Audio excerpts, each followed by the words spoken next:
please introduce yourself. Tell us about you and tell us what you do. So my name is Jen Scott. I am the co-founder of Hair ID, Virgin Hair Specialist. So we specialise in premium hair products and hair care education.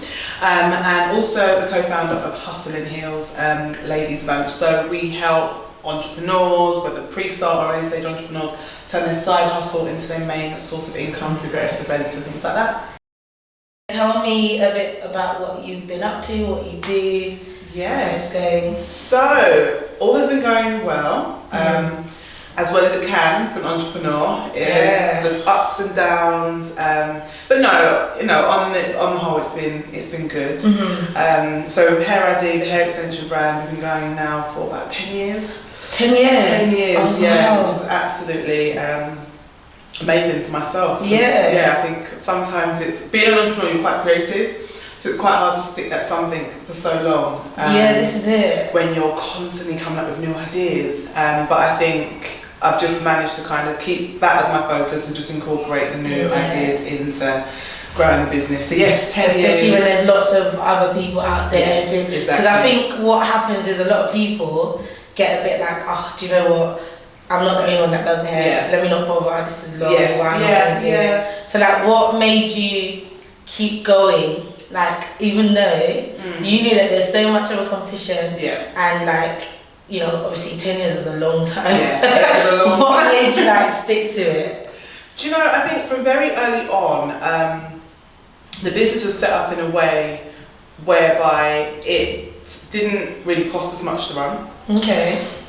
So it didn't really cost as much to run. It was very easy it was run it from home essentially. So there weren't really any major overheads or anything like that. So I think the fact that it's kept ticking on for so long is the fact that everyone might as well keep it there. Exactly. And making sure that, sort of the things that we do are just going to convert. And just being able to be consistent with it and to make sure that I can run it around everything else that I am doing. So I think that's really important when you're starting a business, is to make sure that you've got certain systems and processes in place that allow you to the business to run without you. That's a good one. So important. Because everyone wants to retire. Exactly. Try to still make That's money. it. Do you know what I That's mean? it. So that's good. Like setting that in place. When you're not there, or when I step back, there's people to kind of keep it going. And whether that's family members or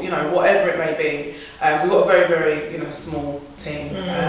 Most of the time it is pretty much just me, but there's a great lot of support around, so you can make sure that if I do need to step away, there's things that still can keep happening in the background. Oh, nice one. Okay, so I'll just take it back, because I'm a bit nosy, so if you don't mind, how and when did you start? Okay, first of all, let me ask you, what made you start? Like, what was I'm going to start this? So, graduated university in 2000 and I think it was 8. I can't remember. I think it was 2008 or 2009. So long ago now. And graduated at the start of the recession. And knowing that there's just going to be no job security, it was just like, graduate uni, we're broke, no guarantee we're going to get a job. We need to make money to at least enjoy our first summer. So 3 of us got together. I think we put in £500 each. So we started with £1,500. Just tried and tested some suppliers that we found we were happy with. We had like a 1-day hairstyle. So like hair suppliers? Yeah. Okay. So found a hairstyle we were happy with. We then had a 1-day hairstyle on green. No way. Yeah, 1-day hairstyle. It wouldn't be market. It was actually. So there's 3 of us, and we all had our different roles, and one of the roles was to find this premises to have this 1-day sale. Okay. Now, it got left to the last minute, and for some reason we ended up in some Bacchus on the estate. It was just an absolute nightmare. It was green. Exactly, and we had to drag people from the high street to this estate. And people would they would oh yeah, I'll come and have a look. And then they start come, and they'd be like, oh, actually no, I'm not on it. Like, it's fine. It's cool. It was, hair's not that deep. Listen, honestly. But it was all such a learning experience. Yeah. We generated an income, so much so we thought actually we can turn this into a business. And that one day sale, yeah. So things have just sort of grown and grown from then really. We built a website, we then built a brand around it, and continued. Nice one. So then, I mean, obviously, like you said, it's a learning curve. Like you learn as you go along. But what do you feel like were your challenges when you started? What was it that you, looking back, you were like, no, that was hard? Everything. There was literally no blueprint to follow. There was no one in any of our families that had run a business before, set up a business. At the time, there was no such thing as Instagram. There was no Facebook. There was absolutely nothing to, go and refer to for help and support. I mean, I did study business management marketing. Okay. But even now, thinking back, like those books, I pick them up now and they wouldn't be relevant to this day and age. Okay. Because social media doesn't exist, and now without having a brand, if you don't have a social media presence, it's like you'd say, this is what we do, this is what we do. They'll say, do you have any pictures? What's your Instagram? What's your That's it. So literally there was just no blueprint to follow. So we just literally had to try and fail our way through everything. But it was part of the journey.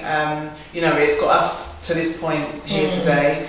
Very grateful for everything we've been through, good, bad, ugly, that has strengthened us to get to this point where we're actually like, okay. Would you say it was easy, like smooth sailing? No, or like you had like bumps? Of course, some serious ones that just shook you, but you just get through it. Yeah. Did they ever make you feel like, do you know what, I can't do this, or did you just think, no, do you know what, I need to see this through? Do you know, for a very long time, it was almost just a thing I'd done on the side. It was like a hobby. Okay. So I might get frustrated with it and not do anything for it for a month or so. And I suppose that was my way of just, kind of switching off from it. But then someone wouldn't hear. So I was like, oh, okay, all right. Yeah, true. Especially if someone knows that's what you do. That's it. Because you put yourself out there. That's it. Then they're kind of not gonna. Yeah. Do you feel like having other people with you made you keep going? Like, so you said it was 3 of you that started it. Do you feel like if it was you by yourself, you would have just been like, or do you think because it was 3 of you, you couldn't just stop in a sense? Do you know, it's funny because at the time, I was the one sort of pushing for it. So so it's 3 of us who decided to do the one-day event. Oh yeah. Okay. My business partner at the time, so there was 3 of us, a guy, female and myself. So I had to convince the female to say, look, like we can do this, and she was not on it. She's like, hell no, I'm not taking my hard-earned cash and investing it in some hair. And so I was like, no, we can do this, So I convinced her to come on board. And guys are guys, they're like, yeah, cool, whatever, I'll make that back. As long as I get the money back. Exactly. So he was just a no-brainer. That's kind of how it started. But then once we sort of, after the one day hair salon started growing the brand, we decided to separate. So with the guy, he set up his own business. We had ours, and then up to last year, my other business partner decided she no longer wanted to continue. So it's just me running it now. Oh, so you're solo, yeah. So I think up until that, I've always been the one sort of driving it and pushing it anyway. Yeah. So I mean, I've been fine. It's been fine whether it was with me or whether it's sort of just me or with others.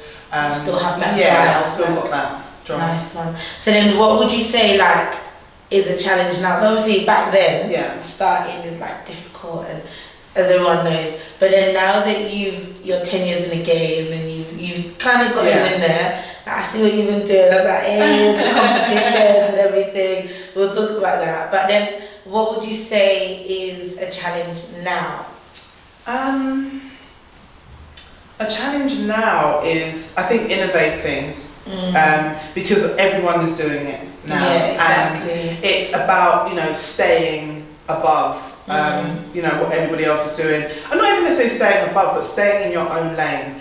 I think it's very, very important. As much as there are so many brands out there, there's higher, there's sort of premium, there's sort of low end, there's sort of mid-range. Yeah. So really understanding what lane you're in and staying committed to that regardless of what's going on in another lane, because it's very easy to look at someone else and go, I need to be doing that because that looks like it's popping for them right now. Yeah. You know, so I think sometimes that's the hardest thing, where you kind of pick your lane, you've got your feet in, you're like, right, this is me now.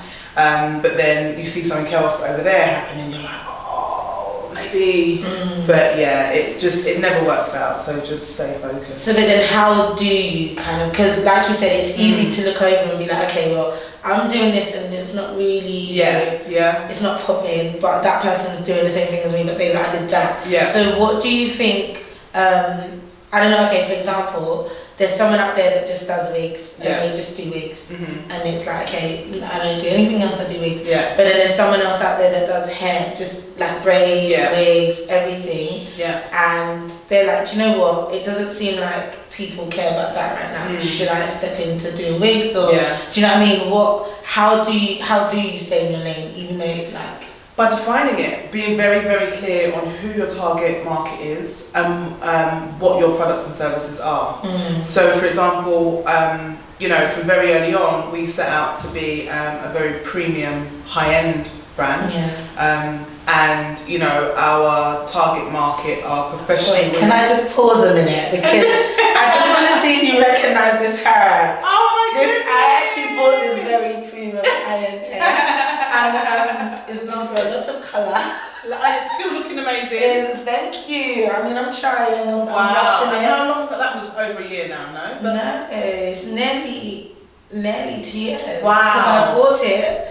You were doing the promotion we had, didn't we? Yeah, you were doing a promotion. Wow. So I was like, let me just quickly, because you know, let me get it during the promotion. Some savings. Yes, exactly. And I've been following your tips on how to brush it and wash it. Oh, fantastic. And that's it. You know, it's just being very, very clear on who you serve and what you do and why you're doing it, you know. There's, you know, a huge like buzz in the industry right now for like colour and, you know, like all of these rainbow colours and it looks amazing. But my clients, that's just not them. Exactly. You know? My end user, my target market, that's just not them. So it wouldn't make sense to me now to start doing unicorn colours and putting that on my feed because, you know, the typical professional working woman is not going to wear that. You know? So it's just about, you know, being very focused and targeted in who you are serving and why you're doing that. And really just always referring back to customer. You know, would they buy that? Would they invest in that? If not, no, then it doesn't make sense to me to do that. Okay. So then I follow you a lot.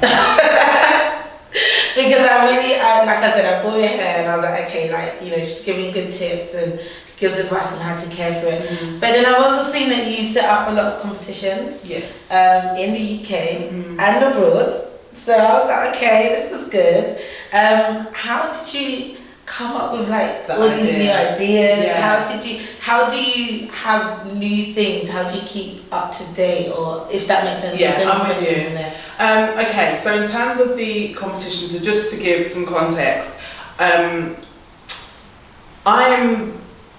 I'm so passionate about helping others and, you know, just giving people a platform to just really celebrate what they're doing and being, you know, recognised for their own greatness. And when we look at the hair industry in the UK, we often look to America to see what they're doing. We use, you know, those stylists, you know, those trends as a standard. But when you actually look at it, you've got some amazing talented stylists here that are doing great things but don't get the recognition for it because we don't have the same platforms.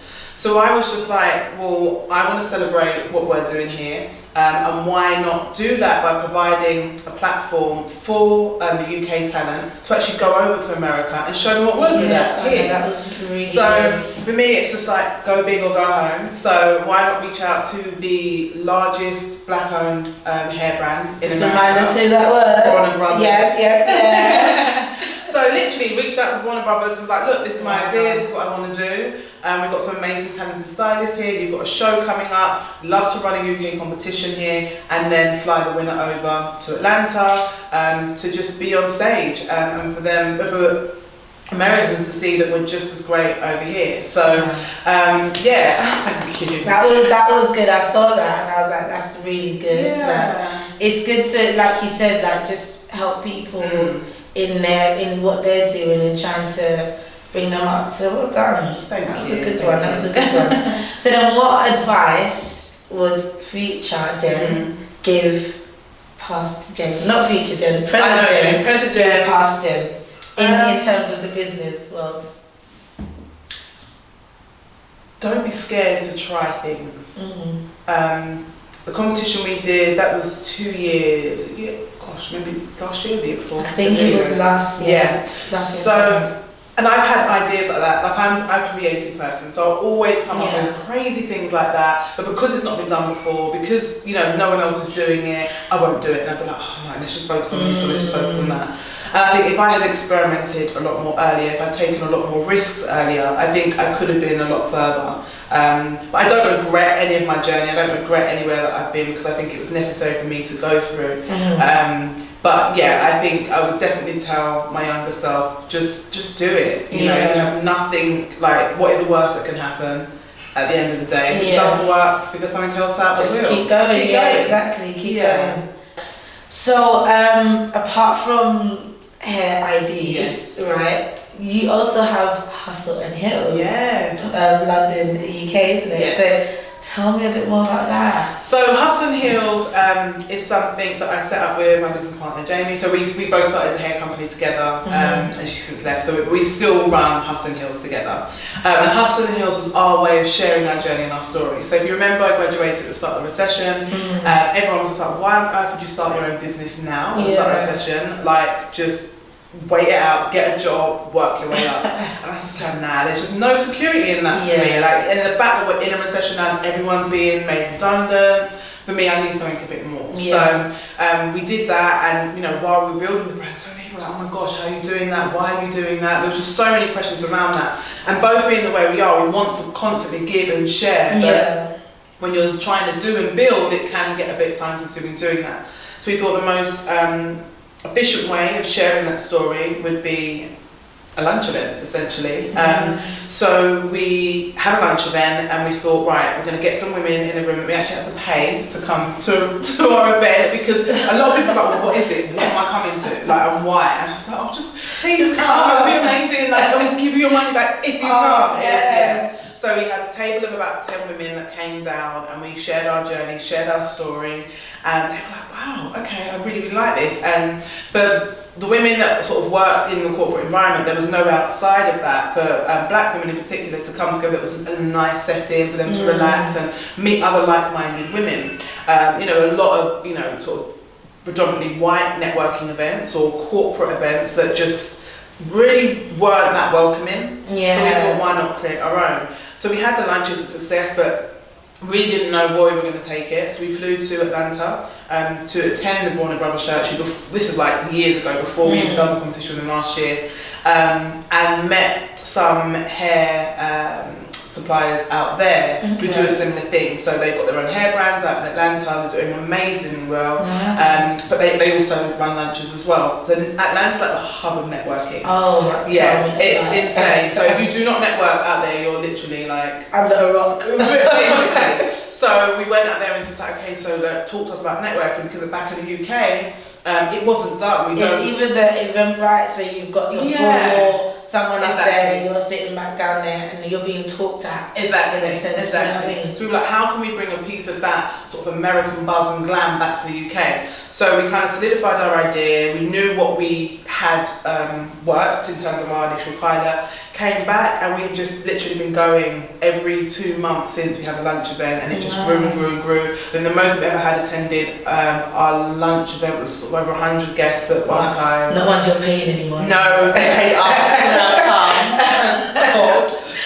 But it's just been amazing, and beyond sharing our own story, we then got other women to come and share their stories. So we've had the likes of Bianca Miller, we've had Yinka, who's DJ on Capital Extra, Samantha Johnson, we've got Pip Jameson, who's the founder of The Dots, which is an amazing creative platform, which is basically the creative equivalent to LinkedIn. So huge. Gosh, literally, like, anyone that will share our stage and the platform that we created will be there. So yeah, it's really exciting that we've been able to do that, and it's very much led by the networks. It's very much led by the people that come to the event. So we've now, in the 5 years that we've been going, we've managed to grow an online network of over 8,000 women in business based in the UK. Wow. Which has never been done before. Yeah. We've managed to engage over 1,000 of those offline at our events. They've come, they've actually attended an event. That's great. So we've helped them to move forward in some way, shape or form, sort of taking their idea or their passion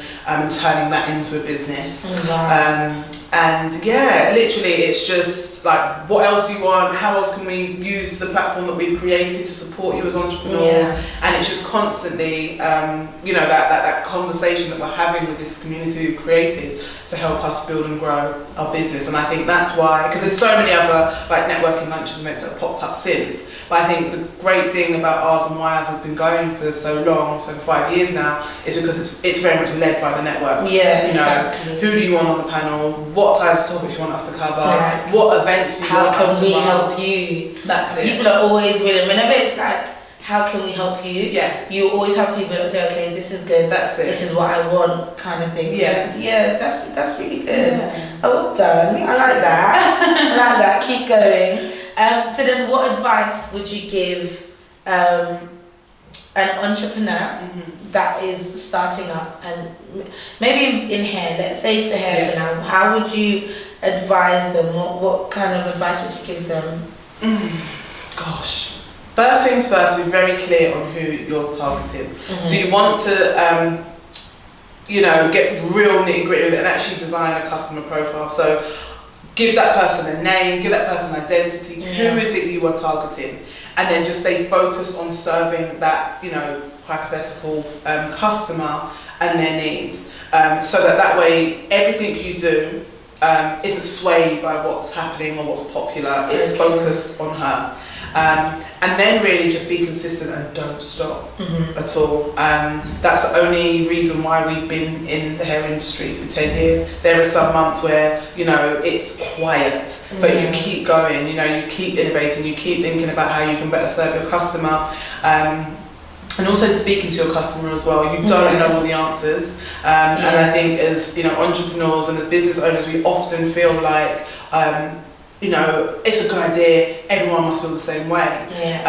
And often that's not the case. So speaking to your customers, taking on the constructive, negative feedback as well is key. Which is hard. It is so hard. You're providing a service, you like to know that I know it. And whoever I'm giving service to is happy with it. Yes. So if you're hearing, it kind of hits you a bit, but that. And honestly, I'll tell you a story about we have grown so much from a huge public backlash that we got over some wigs that we sold. So we were actually the first UK brand to bring over the lace front wigs. So there was a video that I shot in my bedroom, peeling off my wig, and it went viral. And literally like so many different social media platforms reposting it. One woman posted it on Facebook and it got like over 1 million views. No way. So that's kind of how we kind of catapulted from this, bedroom hair brand to this brand where we literally sold now to every continent in the world apart from Antarctica. We were selling so many wigs, and as I said, we've got a very small team, so quality literally went out of the window to meet demand. Which is something I would say just don't do. If you can't, now I know from that experience, it's quality over everything. If people have to wait, they have to wait, because what you send out there is what people take. That's your name. That's your name. That's you now. So sent out some wigs that weren't quality checked. And we had a blogger in America who received it, and she done a YouTube video about the state of it, and it was really it was horrible. And I was like, oh my gosh, so sorry. Please send that back. We'll get you a new one sent out, and your money back. Which we did, but she still went live with this video. That then prompted a few other people who were dissatisfied to send, post YouTube videos, and literally it was like the worst thing, because at the time, and pretty much still now, I'm the face of the brand, so I'm the one with the wigs and things like that. So it was kind of like a personal attack on me almost, because people were like, oh, it's a lie, it's a scam, it's this and that. And quite a few people then just like, I want my money back. And at the time, it was a very new product. People didn't know how to, they thought they would get it, pop it on and look exactly, and it doesn't work like that. Like it takes time, you have to manipulate it, you have to, lay it in a certain way for it to look natural, as you probably know. Yeah. It takes time, and we didn't communicate that well enough.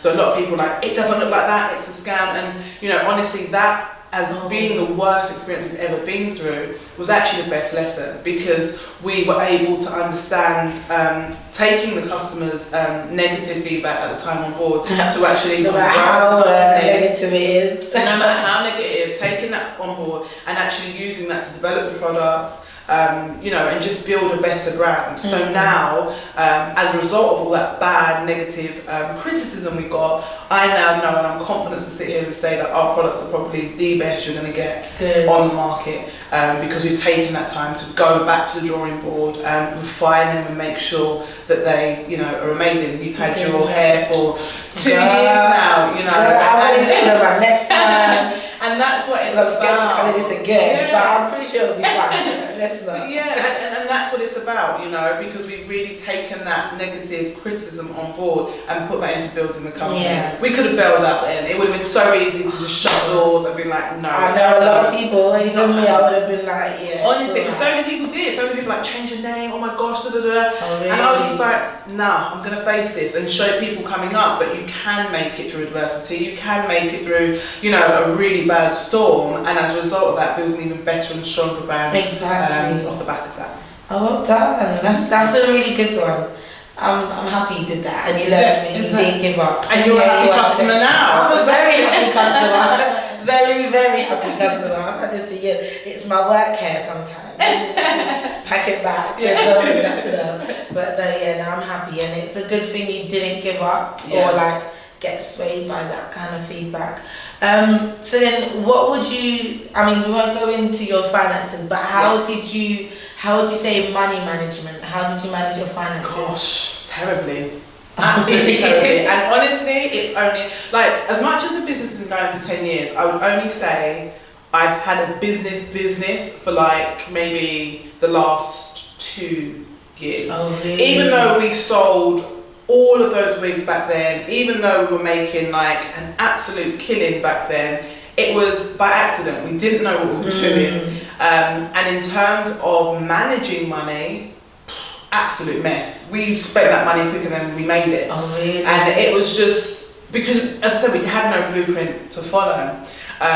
So now I'd say it's definitely, taking control of the business and really understanding your finances and the importance of knowing exactly what's going out, exactly what's coming in, and just keeping on top of that has been key. And you just have to record everything. And I'd say the simplest way to begin and do that, because when it comes to finance, when in particular, I just kind of shy away and think, oh, it's fine. Yeah. As long as I'm making sales, I'm good. Which is the money's coming in. Exactly, but you have to understand how much you're sending, how much you're paying out to get your products in, how much you're paying out in shipping, how much you're paying, all of these little things that you're not aware of or you don't necessarily think of actually add up. So for anyone running a business or starting out, get into the habit at the end of every single month, write down all your outgoings, all of your ingoings, and actually see how much profit's been generated at the end of that month. And that's just really, really good practice, so you can get a better sort of grip and grasp of your business and how it's moving forward, because you're then not going to make such silly mistakes and decisions, because you actually know, well, actually I've only got that, or I only made that last month and I need to make that now. So definitely just start to record and track how much is going out, how much is coming in. And it doesn't have to be anything fancy, you don't have to get a whole accountant if you're starting out. Say you do yourself. We do have an accountant, but starting out, that was something I could have definitely done myself. It's just as I said, calculating, literally going through the business bank statement and saying, right, that's how much has come out the business account that month, and that's where it's gone as well. I didn't realise how much I was actually sending to my supplier, because we don't actually hold stock. So when someone orders from us, we then order from our manufacturer. And every time I'm doing that, I'm paying shipping every single time. Wow. So as much as, I think, made a fantastic sale, someone's going here, something's spent there, So, and I wasn't aware of that until I recorded that. So really, really important just to track what's going out, where it's going, and how much is coming in and where that is then being spent.